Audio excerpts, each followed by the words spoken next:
this is a much stronger set list than we had in World Tour because it's, more eclectic and a little hipper, I would say.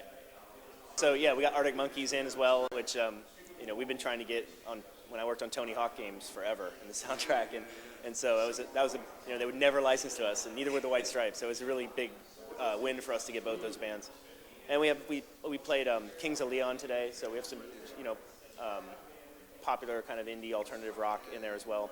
We had Iggy Pop and Rush and Iron Maiden and Vampire Weekend, and just a good mix of all styles of music. We even have Stevie Wonder's Superstition in the game, which does not have a guitar, but has a clavinet and the horns. But the song is so much fun to play on. It feels like you're playing a guitar. It sounds like a guitar.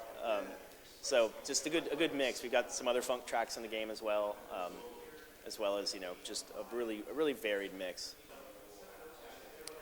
Quite a few things do return in the game. So we do have GH Tunes still in the game, which was our online music, basically our online music center where users created music in the game in the World Tour. We had a whole music recording studio, MIDI studio in there called GH Mix. And already in World Tour, there's been over 200,000 songs have been uploaded and 14 million downloads where you can download the songs and put them right into your set list. So in GH5, we've done major upgrades to that. All the sound and the sound technology and the sounds have been completely redone to just sound way better. So that was our major focus. And then the interface and everything has just been way more user-friendly. And we have quite a few other features like GH Jam, which is you can drop in and drop out, and there's great visuals in the background that you're playing to. But instead of playing the songs, you're actually playing your instruments. So you got sounds that you're playing, guitar sounds and drums and such. So that's just a lot of fun if you just want to experiment and jam out with your friends. Honestly, the business has gotten so big. I think they've announced the Guitar Hero franchise has done over $2 billion, which is a lot of retail revenue. So music companies are just really hungry to try to find new outlets for revenue because they're just not able to sell as many records anymore. So that means licensing for commercials. That means ringtones or whatever it means. They have guys that their job is to find new avenues for revenue streams, and music video games is definitely one of them. We've only done 2 albums to date. We did an Oasis album and Metallica album. Metallica album did extremely well. Oasis album did all right, but it didn't do nearly as well as the Metallica album did. But yeah, when the right opportunities come up, we kind of tend, at least so far, we've tended to launch almost day and date with the album release.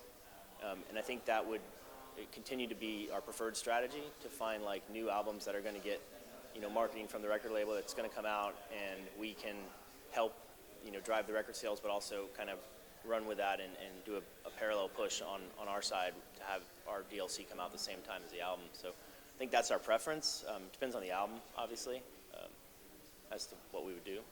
But we definitely wanted to make the game more accessible. I don't think the soundtrack really goes more accessible, mainly because we're just trying to broaden. I think, like I was saying, in World Tour, I think we went a little bit maybe too mainstream. So on GH5, we're kind of getting more indie bands. We still have a lot of hard rock. We still have some metal in the game. So it's still a big mix. We're just focusing more on good guitar gameplay, and the accessibility, I think, comes in a couple ways. It comes in, obviously, in the party play and not making that really accessible to new players. Also the multi-instruments. And then we have the Band Hero franchise, which they touched on just briefly. But that's really trying to aim, that's really 10 to 16-year-olds, that's what we're focusing. So it's more pop music. It might not have any guitars in it, but it's playable, in the game. It's way more mainstream, big hits that we wouldn't, even think about putting in Guitar Hero, and it allow us to separate a little more and stay a little more rock for Guitar Hero and more kind of mainstream pop and popular anthems for the Band Hero game.